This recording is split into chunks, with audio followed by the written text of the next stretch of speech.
محترم خواتین و حضرات، اب حاضرین وقفہ سوالات ہوں گے۔ آپ سے ایک بار پھر التماس ہے کہ آپ اپنے وہی احترام کو مینٹین کر رکھیں، اس کے بعد جلسہ برخاست ہوگا۔ سوال یہ ہے کہ ہندوستان کے مسلمان پاکستانیوں کو بھائیوں سے بڑھ کر سمجھتے ہیں، لیکن یہ جذبہ پاکستانی بھائیوں میں اتنا نہیں ہے، ایسا کیوں؟ اس کی وضاحت فرمائیں۔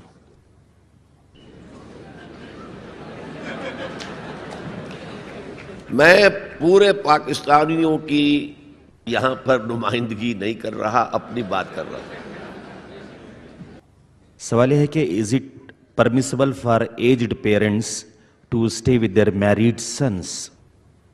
پرمیسیبل ضروری ہے، اپنے والدین کو اپنے پاس رکھنا، ان کی خدمت کرنا، ان کی دلجوئی کرنا۔ دیکھیے میں آپ کو بتا دوں، صرف دو چیزیں ایسی ہیں کہ جن کو دیکھنا بھی عبادت ہے۔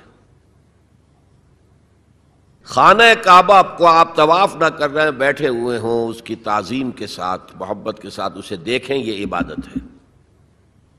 اور بوڑھے والدین کو محبت کی نگاہ سے دیکھنا عبادت ہے۔ اصل میں بڑا سائیکولوجیکل پرابلم یہ ہوتا ہے کہ جب آپ چھوٹے تھے، بچے تھے، تو والدین کی محبت آپ پر مرکوز تھی۔ اب جب آپ بڑے ہو گئے، آپ کی اولاد ہو گئی، آپ کی محبت اپنی اولاد پر جو مرکوز ہو گئی، تو ایک محبت کی پیاس والدین میں پیدا ہو جاتی ہے۔ ہماری اولاد کا مرکز محبت میں کچھ اور وجود میں آ گیا، اور ساس بہو کا جھگڑا بھی اسی وجہ سے ہوتا ہے زیادہ۔ تو اس پہلو سے یہ ہے کہ اگر آپ والدین کو محبت دیں گے اور ان کو محبت بھری نگاہ سے دیکھیں گے تو یہ بھی عبادت ہے۔ سوال یہ ہے کہ آپ کو یہاں بھارت میں مسلم معاشرہ کیسے لگا اور یہ پاکستان سے کس طرح مختلف ہے؟ کم سے کم یہ بتائیں کہ یہاں مسجدوں کا منظر، نمازیوں کی تعداد، عوام کا رہن سہن وغیرہ اور دوسرے ثقافتی پہلو پاکستانیوں سے کس قدر مشترک اور مختلف ہیں؟ براہ کرم تفصیل سے روشنی ڈالیے۔ مجھے آپ پاکستان واپس جانے دینا چاہتے ہیں یا نہیں؟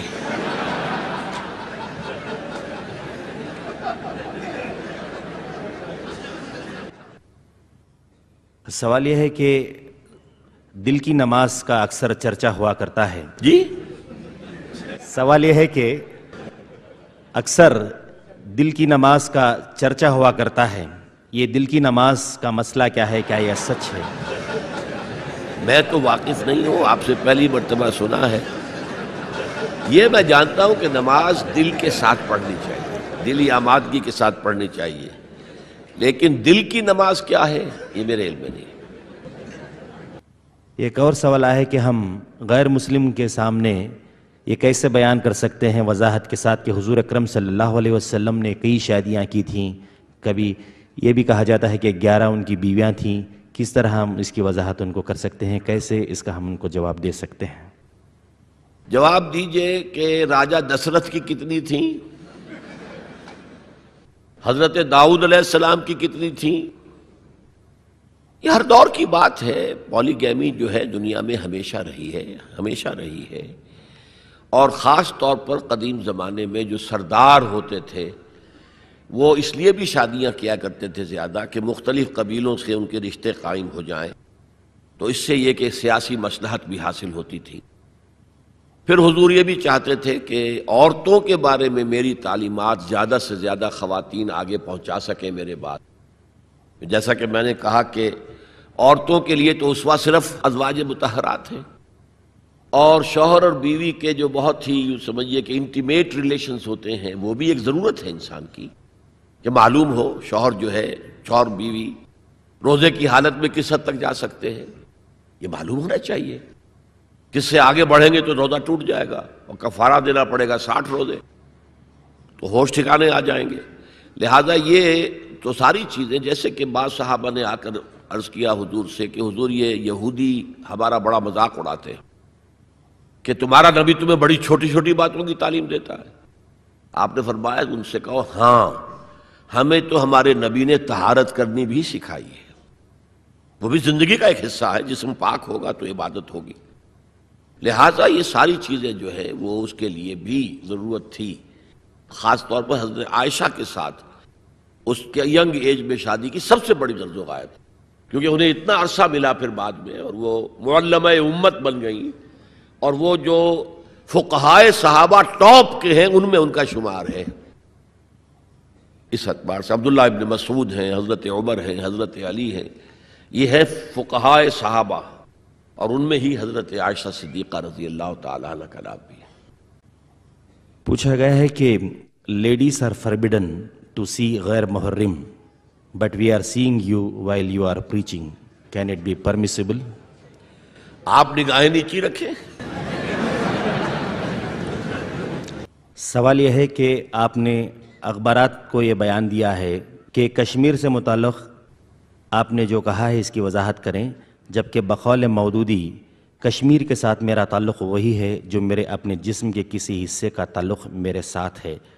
ماخوذ مومن صادق کی پہچان جہاد۔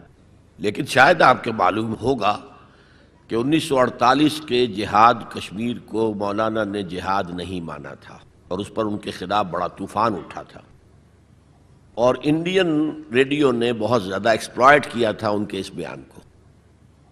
تو میں نے بھی اصل میں جو کہا وہ ہے کہ جہاد فی سبیل اللہ نہیں مانتا۔ اصل میں معاملہ کیا ہے؟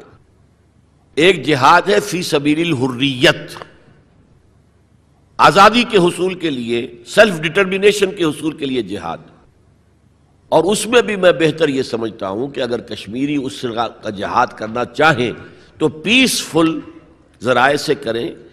اگر 1,00,000 آدمیوں کا جلوس نکلے اور اس کے اوپر جو ہے فائرنگ ہو، 100 آدمی مر جائیں، پوری دنیا میں تہلکہ مچ جائے گا۔ انہیں سیاسی اعتبار سے جدوجہد کرنی چاہیے تھی۔ مجھے آپ حضرات کو زیادہ یاد ہوگا کہ اندرا گاندھی نے 2 منسٹریز کو ایک دم جو ہے برخاست کیا تھا، ایک آندھرا پردیش کی، وہ جو رام کا کردار ادا کرتا تھا ایکٹر، کیا نام تھا اس کا، این ٹی راما راؤ، اور ایک فاروق عبداللہ کی کشمیر کی۔ یہاں سے 2,00,000 آدمی جا کر اور منسٹر ہاؤس کا گھیراؤ کر کے بیٹھ گئے کہ تم کون ہوتی ہو؟ ہمارا الیکٹڈ وزیر اعلیٰ ہے، وہ نہیں اٹھیں گے یہاں سے جب تک کہ اپنا حکم واپس نہیں لیتی۔ انہیں واپس لینا پڑا، اور کشمیر سے اب اس کا ڈاکٹر فاروق عبداللہ کا بہنوئی آ کر بیٹھ گیا، جی میں حاضر ہوں جو حکم دے۔ کوئی ایجیٹیشن نہیں ہوا۔ یہ فرق ہے۔ آپ آرگنائز ہوں، آرگنائز کر کے ایک پیسفل انداز میں اپنا مطالبہ سامنے رکھیں، اور اگر اس میں پھر اگر گولیاں چلیں، اب کہتے ہیں 70,000 جو ہیں وہ شہید ہو گئے ہیں، مارے گئے ہیں، یہ ہوا ہے، اتنی عورتیں جو ہیں ان کی عصمتیں لوٹی ہیں، اتنے گھر جلے ہیں، اتنی دکانیں جلی ہیں، اگر پیسفل طریقے سے اس کا 10واں حصہ بھی قربانی دیتے تو اپنا مقصد حاصل کر سکتے تھے۔ یہ پروگرام اختتام کو پہنچے گا۔ بہت بہت شکریہ۔